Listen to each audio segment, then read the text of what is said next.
அண்மை செய்தியாக சேகர் ரெட்டிக்கு சொந்தமான 34 கோடி ரூபாய் சொத்துக்களை முடக்கியிருக்கிறது அமலாக்கத்துறை. சேகர் ரெட்டியும் ஸ்ரீனிவாச ரெட்டியும் சட்டவிரோதமாக சொத்து சேர்த்ததாக அமலாக்கத்துறை கூறியிருக்கிறது. இது தொடர்பான கூடுதல் விவரங்களை வழங்குவதற்காக நம்முடைய தலைமைச் செய்தியாளர் மகாலிங்கம் பொன்னுசாமி இணைப்பில் இருக்கிறார். அவரோடு பேசலாம்.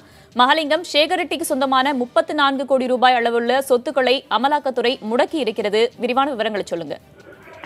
வேதவள்ளி, சேகர் ரெட்டி உள்ளிட்ட அவரது கூட்டாளிகள் சட்டவிரோதமாக சொத்து சேர்த்திருப்பதை அமலாக்கத்துறை தனது விசாரணையில் கண்டுபிடித்திருப்பதாக தற்பொழுது வெளியிட்டிருக்கக்கூடிய செய்திக்குறிப்பில் சொல்லியிருக்கிறது.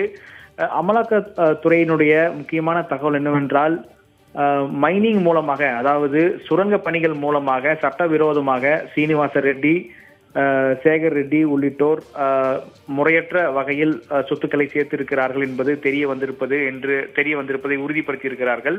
அது மட்டுமல்லாது இந்த முறையற்ற வருமானத்தை தங்க கட்டியலாக மாற்றி பதுக்கி வைத்திருந்ததாகவும் தற்பொழுது அமலாக்கத்துறை அதிகாரிகள் தெரிவித்திருக்கிறார்கள்.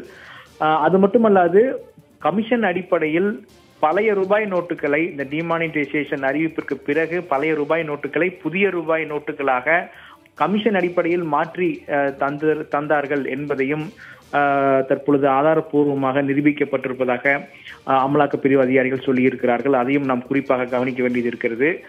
ஏற்கனவே 34 கோடி ரூபாய் பழைய ரூபாய் நோட்டுக்கு புதிய ரூபாய் நோட்டுகள் மாற்றி கொடுத்ததும் சிபிஐ மற்றும் அமலாக்கத்துறை விசாரணையில் இருக்கிறது என்பதையும் நாம் பார்க்க வேண்டியது இருக்கிறது. இந்த சூழ்நிலையில் தற்பொழுது அந்த பதுக்கி வைக்கப்பட்டு பறிமுதல் செய்யப்பட்ட 34 கோடி ரூபாய் மதிப்புள்ள சொத்தையும் அந்த ரொக்கத்தையும் அமலாக்கத்துறை அதிகாரிகள் தற்பொழுது முடக்கம் செய்து அறிவித்திருக்கிறார்கள்.